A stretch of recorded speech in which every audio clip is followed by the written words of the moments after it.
नमस्कार, मी प्रज्ञा वाळुंज आणि तुम्ही पाहत आहात महाराष्ट्र टाइम्स ऑनलाईन। या 4 वर्षात उद्धव बाळासाहेब ठाकरेंची शिवसेना दोनदा फुटली आणि राज्यात मोठा राजकीय भूकंप झाला। 2022 साली एकनाथ शिंदे यांनी बंडखोरी केल्यानं महाविकास आघाडी सरकार कोसळलं। त्यानंतर एकनाथ शिंदे भाजपचा हात पकडत मुख्यमंत्री पदावर रुजू झाले। 2022 नंतर आता जूनमध्ये 6 खासदारांनी उद्धव ठाकरेंची साथ सोडली आणि एकनाथ शिंदेंच्या शिवसेनेत प्रवेश केला। खासदार फुटल्यानं ठाकरेंना मोठा धक्का बसला।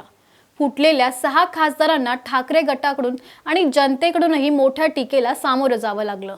खासदार फुटीनंतर उद्धव ठाकरेंनी फुटीर खासदारांच्या मतदारसंघाकडे मोर्चा वळवला। कार्यकर्त्यांच्या भेटी घेत सभा घेतल्या। राज्यातील जिल्ह्यांच्या दौऱ्यावरून मुंबईत परतताच शिंदेंनी ठाकरेंना मोठं सरप्राईज देत धक्का दिला। सचिन अहिर आणि आदित्य ठाकरे यांचे चांगले संबंध होते, मात्र सचिन अहिरांनी एकनाथ शिंदेंच्या शिवसेनेची वाट धरल्यानं आदित्य ठाकरेंना हा मोठा धक्का मानला जातोय। शिवसेनेत प्रवेश करताच उपमुख्यमंत्री एकनाथ शिंदे यांनी विधान परिषदेचं सभापती पदाची ऑफर दिली आणि सचिन अहिर बिनविरोध निवडूनही आले। यामुळे नीलम गोरे नाराज असल्याच्या चर्चा आहेत। हा मुद्दा आता इथे वेगळा राहिला, पण जेव्हा खासदार ओमराजे निंबाळकरांनी ठाकरेंची साथ सोडली तेव्हा सोशल मीडियावर त्यांना प्रचंड ट्रोल केलं गेलं।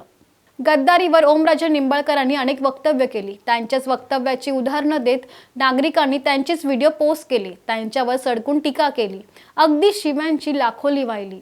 एका रात्रीत त्यांचे फॉलोअर्स हजारोनं कमी झाले। कार्यकर्त्यांमध्ये सुद्धा नाराजी पाहायला मिळाली।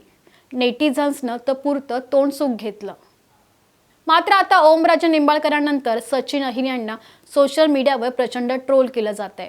नेटिझन्सनं कॉमेंटमध्ये टीकेचा पाऊस पाडलाय। बाळासाहेब ठाकरेंनी सचिन अहिरांना सगळं काही दिलं, तरी त्यांनी गद्दारी केली, विश्वासघात केला असा आरोप नेटिझन्स करतायत। बापाची बाजू घेण्यासाठी आता सचिन अहिरांची लेक मैदानात उतरली आहे। किरण सचिन अहिर यांनी सोशल मीडियावर एक व्हिडिओ पोस्ट केलाय। त्यात त्यांनी एक बाप आणि राजकीय नेत्याची बाजू मांडली आहे। मी किरण सचिन अहिर यांची मुलगी।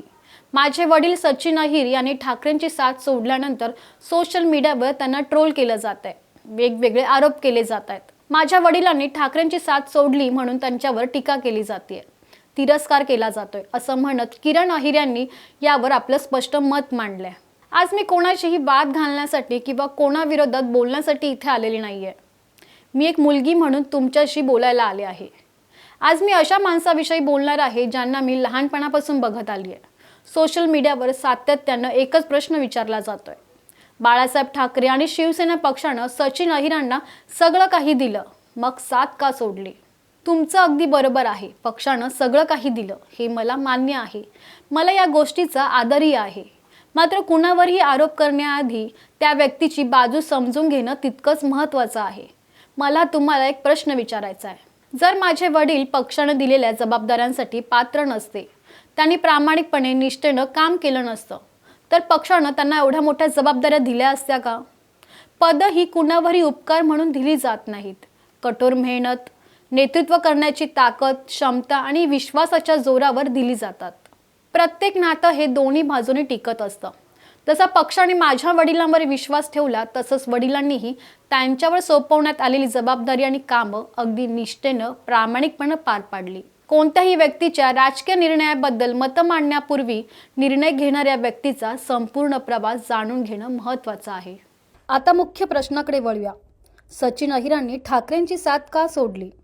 माझ्या वडिलांचा राजकीय प्रवास मी खूप जवळून पाहिलाय। त्यांच्यासाठी राजकारण फक्त निवडणूक जिंकणं किंवा एखादं पद मिळवणं कधीच नव्हतं। मी खूप वेळा पाहिलंय, त्यांनी कुटुंबाआधी जनतेला महत्त्व दिलंय। गरजू व्यक्तींसाठी ढाल म्हणून सर्वात आधी ते उभे राहिलेत।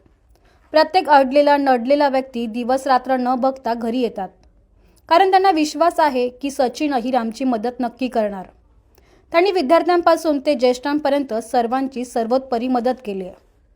ते कधी स्वतःसाठी जगले नाहीत, ते नेहमी जनतेसाठी जगलेत आणि झटतायत, म्हणून मला त्यांची मुलगी म्हणून अभिमान आहे।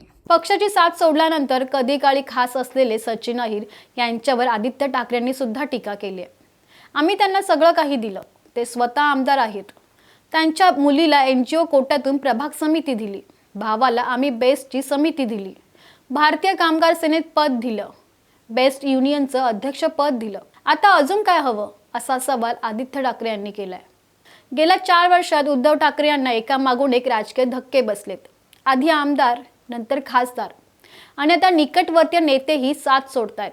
उद्धव ठाकरेंच्या लेकाचा आदित्य ठाकरेंच्या बालेकिल्ल्यात त्यांचीच ताकद कमी करण्यासाठी एकनाथ शिंदेंनी सचिन अहिरांना पक्षात घेतल्याचं बोललं जात आहे.